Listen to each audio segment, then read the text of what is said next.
নমস্কার বন্ধুরা, আমার অনিল লক্ষণ চ্যানেলে আপনাদের স্বাগত। আজকের বিষয়বস্তু ধর্মীয় সার্টিফিকেটের অপ্রতুলতা আবার রমরমা। ধর্মীয় সার্টিফিকেটের অপ্রতুলতা আবার রমরমা কেন বলছি?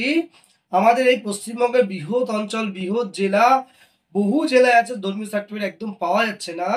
আবার কোনো কোনো জেলায় মুড়ি মুড়কির মতো ধর্মীয় সার্টিফিকেট পাওয়া যাচ্ছে। তাতে সুবিধা বা অসুবিধা, আগে যে জেলাগুলো পাওয়া যাচ্ছে তাদের কথা বলি, তারপরে অন্য জেলাগুলো বলবো।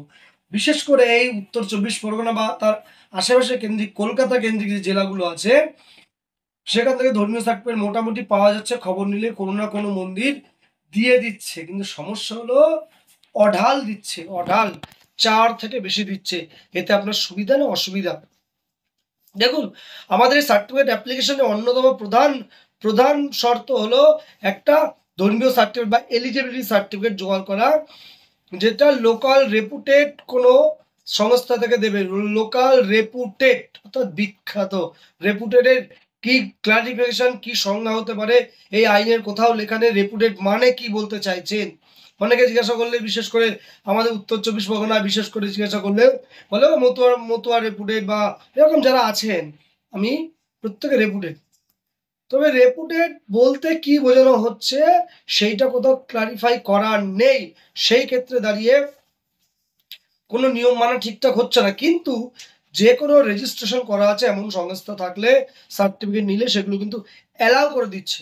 এখন সমস্যাটা কোথায়? কোনো কোনো সংস্থা বা কোনো কোনো মন্দির বা কোনো কোনো প্রতিষ্ঠান না জেনে যে আসছে তাকে একটা নাম দেখছে, লিখে দিয়ে দিচ্ছে। তাতে সুবিধা অসুবিধা কি?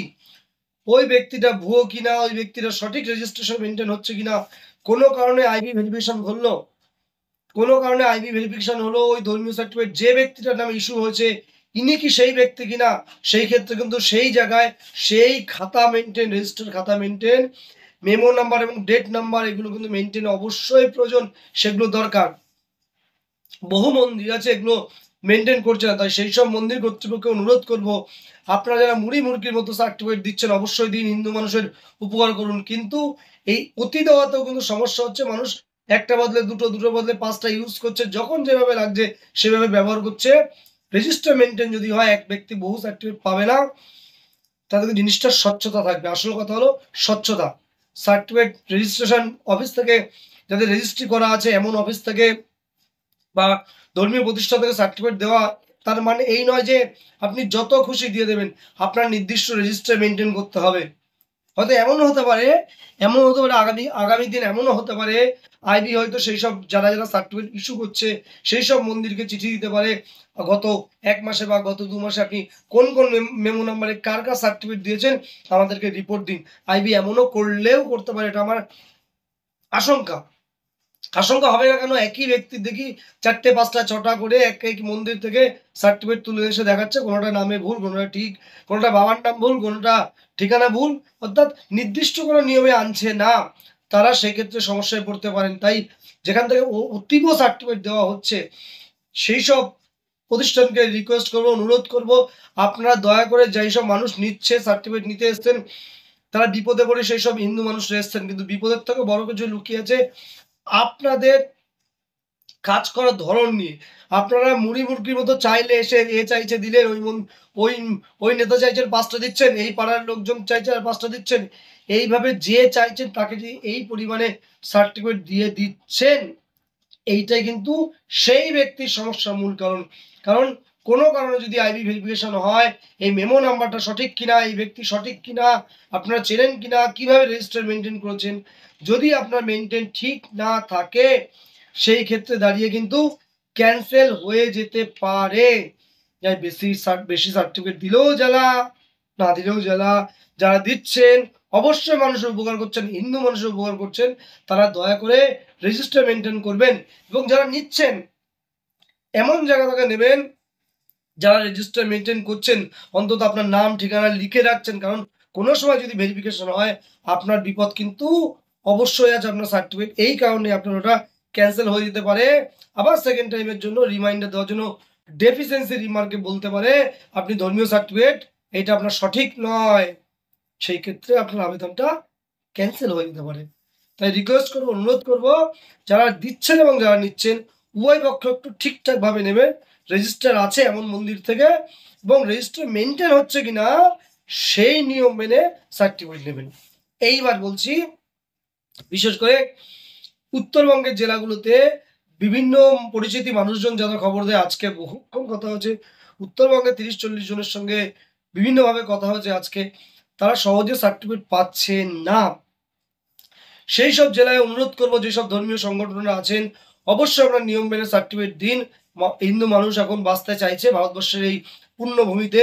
পুণ্যভূমিতে তাদের আশ্রয় দিয়েছে আমাদের মাননীয় প্রধানমন্ত্রী নরেন্দ্র মোদী এবং অমিত শাহজির যে প্রচেষ্টা এবং তৎপর বাঙালি হিন্দুদের জন্য যারা দীর্ঘদিন আন্দোলন করে আসছেন, মতুয়া সংগঠন বা অন্যরা যারা হিন্দু প্রেমী মানুষরা যারা আন্দোলন করে আসছেন, বাংলাদেশ থেকে যারা 24 সাল পর্যন্ত এসছেন, তাদেরকে মান্যতা দিতে হবে। সেই মান্যতা দিয়ে ইতিমধ্যে ইমিগ্রেশন অ্যাক্টে পরিবর্তন এনেছেন এবং আগামী দিনে সি অ্যাপ্লিকেশনের পরিবর্তন নিয়ে আসবেন।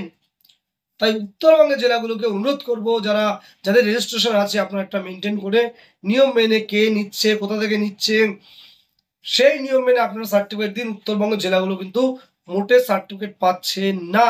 অন্তত প্রতি থানা এরিয়া একটা করে যদি করতে পারেন যে সংগঠন আছে, তাহলে উপকার হয়। এইবার একটু উত্তরবঙ্গে পাওয়া যাচ্ছে না, তাই অনুরোধ করলাম মন্দিরগুলোকে বা সংস্থাগুলোকে বা ধর্মীয় যারা সংস্থা, যারা ধর্ম নিয়ে মানুষের সঙ্গে কাজ করছেন, যারা ধর্মীয় উদযাপনের মধ্যে তারা নিজেদের জীবন উদযাপন করেন, সেই সব ব্যক্তিদের বলবো আপনার নিজের মতো চেষ্টা করুন। অথবা যদি কোনো ধর্মীয় সংগঠন দিতে না চায়, আপনার পাড়ার ছোট মন্দির হলেও সেটা ট্রাস্ট অ্যাক্টে, রিলিজিয়াস ট্রাস্ট অ্যাক্টে রেজিস্ট্রেশন করে নিন। রেজিস্ট্রেশন করে আপনার নিজেরা সার্টিফিকেট তৈরি করুন। রিলিজিয়াস ট্রাস্ট অ্যাক্টে রেজিস্ট্রেশন করে নিয়ে আপনার নিজেরা সার্টিফিকেট তৈরি করে সঠিক নিয়ম মেনে, গভর্নমেন্টের সঠিক নিয়ম মেনে আপনারা সার্টিফিকেট বিতরণ করুন। সেটাও কিন্তু একটা উপকার হবে। আরেকটা সমস্যা, এই লোকাল রেপুটেড এর মানেটা ক্লিয়ার নয় এই আইনে কোথাও।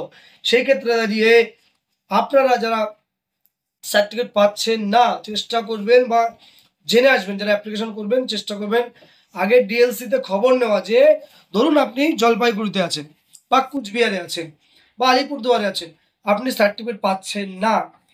সেই ক্ষেত্রে দাঁড়িয়ে আপনি সার্টিফিকেট পেয়েছেন, ধরুন বেলুর রামকৃষ্ণ মঠ থেকে আপনাকে সার্টিফিকেট দেওয়া হলো, আপনার বাড়ি হলো উত্তরবঙ্গে, কিংবা আপনাকে সার্টিফিকেট দেওয়া হলো যে উত্তর 24 পরগনার মতুয়া মহাসংঘ থেকে আপনি সার্টিফিকেট পেলেন। এই যে বিভিন্ন জায়গা থেকে সার্টিফিকেট পাচ্ছেন, যাদের রেজিস্ট্রেশন আছে অল ইন্ডিয়া বেসিস, কিংবা ইউপির একটা সংস্থা আছে যারা কলকাতায় অবস্থান করেছেন, যে অখিল ভারতীয় সনাতন সংঘ এর একটা সংস্থা আছেন, যারা এই সংস্থার মাধ্যমে সার্টিফিকেট দিয়ে থাকেন, এনাদের হেড অফিস কিন্তু সেই অঞ্চলে এনারা অল ওয়েস্ট বেঙ্গল বা অল ইন্ডিয়া ব্যাপী দিতে পারে। এইসব ব্যক্তির এইসব সার্টিফিকেটগুলো দিলে কাজে দেবে কিনা আপনার ডিএলসিতে একটু খবর নেবেন। আমি যেটা মনে করি বা ধারণা, যে যখন কোনো একটা ধর্মীয় এলাকা সেই জেলার মধ্যে অবস্থান করে, তখন সেই জেলা থেকে দিতে হয়। কিন্তু বৃহৎ যখন সংগঠন থাকে, যাদের সমগ্র জেলায় যাদের শাখা সংগঠন থাকে, যাদের একটা স্টেট অফিস থাকে, সেই স্টেট অফিস থেকে অ্যাপ্লাই করুন সার্টিফিকেট দিলে সমস্ত ডিএলসি মানতে বাধ্য বা মানানোর চেষ্টা করুন। আপনারা বলবেন কেন আপনি নেবেন না। ধরুন আপনি রামকৃষ্ণ মঠে দীক্ষিত, বেলুর রামকৃষ্ণ মঠে, আপনার বাড়ি মালদা, কিংবা আপনার বাড়ি হলো মুর্শিদাবাদ, কিংবা আপনার বাড়ি হলো আলিপুরদুয়ার। সেই ক্ষেত্রে আপনি যদি রামকৃষ্ণ মঠের দীক্ষিত হয়ে থাকেন এবং সেখান থেকে মহারাজ যদি আপনার সার্টিফিকেট দেওয়া হয়, কেন আপনার জেলায় নেওয়া হবে না? আপনি ডিএলসিতে প্রশ্ন করুন কেন এটা নেওয়া হবে না।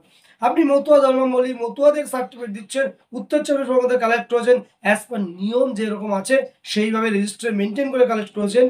আপনি থাকতে পারেন জলপাইগুড়ি, আপনি থাকতে পারেন কুচবিহার, আপনি থাকতে পারেন দিনাজপুরে, কেন আপনার সার্টিফিকেট নেওয়া হবে না? কারণ এনাদের বিস্তার শুধু জেলায় নয়, রাজ্যে নয়, দেশব্যাপী। কিংবা আপনি অখিল ভারতীয় সনাতন সংঘ, ইনারা হলো উত্তরপ্রদেশে, ইউপিতে অবস্থান করেছে। ইন্টারনেটে সার্চ করে বহু কার্যকলাপ দেখা যাবে। এনাদের সার্টিফিকেট যদি ওয়েস্ট বেঙ্গল থেকে ইস্যু করা হয়, কেন নেওয়া হবে না অন্য স্টেটে, অন্য জেলাগুলোতে কেন নেওয়া হবে না? আপনারা সেই জেলায় গিয়ে ডিএলসিকে প্রশ্ন করুন, স্যার কেন নেওয়া হবে না, কোন কারণে নেওয়া হবে না? আপনারা বলেছেন লোকাল রেপুটেড সংজ্ঞাটাই ক্লিয়ার নয়। তো সেক্ষেত্রে বলবো আপনারা যারা বেশি সার্টিফিকেট দিচ্ছেন তারা বুঝে শুনে দেবেন, যারা কম সার্টিফিকেট দিচ্ছেন তারাও বুঝে শুনে দেবেন, এবং যারা ডিএলসিতে যারা রয়েছেন তারাও একটু ভাববেন। হিন্দু মানুষ কিন্তু বিপদের মধ্যে আছে, সেই বিপদটা যদি সহজ করা যায়, সার্টিফিকেট যদি স্টেট অফিস থেকে কালেক্ট করে লোকাল জেলাগুলিতে আনা যায়, তাহলে কিন্তু বহু সংখ্যক হিন্দু মানুষ এ যাত্রায় রক্ষা পাবে। কারণ সরকারের কিন্তু মূল উদ্দেশ্য এই মানুষগুলোকে স্থায়ী বসবাস এই ভারতের পূর্ণভূমিতে করে দেওয়া। সেই আবেদন রেখে আজকে আমার ছোট্ট ভিডিও শেষ করলাম। প্রত্যেকে ভালো থাকবেন।